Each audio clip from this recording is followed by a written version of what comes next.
अस्सलाम वालेकुम मलगोरो د Pakistan cricket board د Pakistan test team د England खिलाफ अनाउंस कړی دی د ډومبني ټیسټ میچ د پاره د ډومبني ټیسټ میچ د پاره پاکستان کرکټ بورډ کم کلاړیان په ټیم کې ورچولي دي په هغه باندې تفصیلا خبره کوو دا ټیسټ میچ په 7 اکتوبر باندې شروع کیږي 9 اکتوبر نه 11 اکتوبر پورې به دا میچ که پچره په سکواډ باندې سره زه شارټ خبرو کوم نو د بنگلاديش خلاف چې کم سکواډ او کم لوبډله و ماغه لوبډله د انګلند خلاف په هم میچ د پاره کوزيږي چې دا میچ په ملتان کې ویجی ډومبني ټیسټ میچ په ملتان کې 7 اکتوبر نه 11 اکتوبر پورې دا میچ ته په دې میچ کې چې کم کلاړیان دي په هغه باندې تفصیلا خبره کوو او ما کلاړیان دي کم چې د بنگلاديش خلاف وو ډومېسټک لیګ نه پکې یو کلاړی هم نه دراغله ډومېسټک چیمپیون لیګ چې کم په پاکستان کې روان دی ورځ دوه کې به فائنل هم شي هغه نه پکې یو کلاړی هم د ټیسټ ټیم ته مطلب کوالیفای نه کړی د ټیسټ ټیم لاغه نه دراغله که تاسو په دې سکواډ باندې نظر واچوي چې په دې سکواډ باندې خبره کوو دا د انګلند خلاف ډومبني ټیسټ میچ د لپاره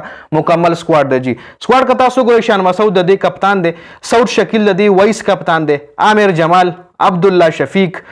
ابرار احمد بابر اعظم میر حمزه محمد هوریرا پکې شامل شوی دی د ډومېسټک نه پکې صرف اور صرف محمد هوریرا شامل شوی دی محمد رضوان وکټ کیپر نسیم شاه نعمان علی سائم ایوب سلمان علی آغا سرفراز احمد اور شاهین شاه افریدی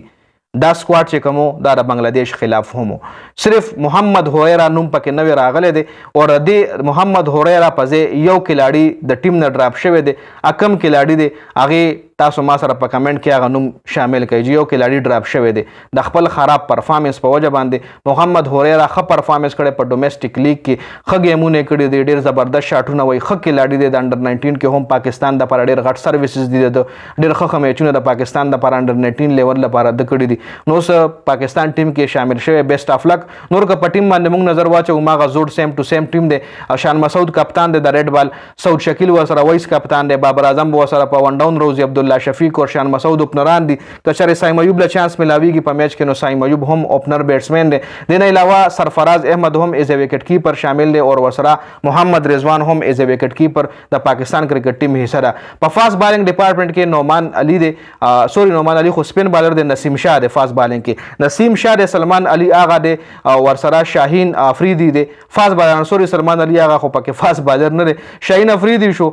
نسیم شاه شو دا ورسره فاست بالران دی عامر جمال ورسره فاست بالینګ ډپارټمنټ کې دی سپین کې ورسره ابرار دی نعمان علی دی چې دا ټاپ سپین بالران دي خو کوم په تیر شوی بنگلاديش سیریز باندې خبرو کو نو کې سلمان علی آغا ورسره یو پارت ټایم سپینر بالر دی خو په یو اننګز کې ښه بالینګ کړو د نه علاوه دا مکمل سکواډ د کم چې تاسو له سکرین باندې ښکاری کم کلاړي کمیره پکې کم کلاړي شاملول پکارو تاسو ما سره دا غنوم په کمنټ کې ضرور شریک کړئ د ویډیو کتلو زیاته مننه ویډیو مخکې ملګرو سره شریک کړئ والسلام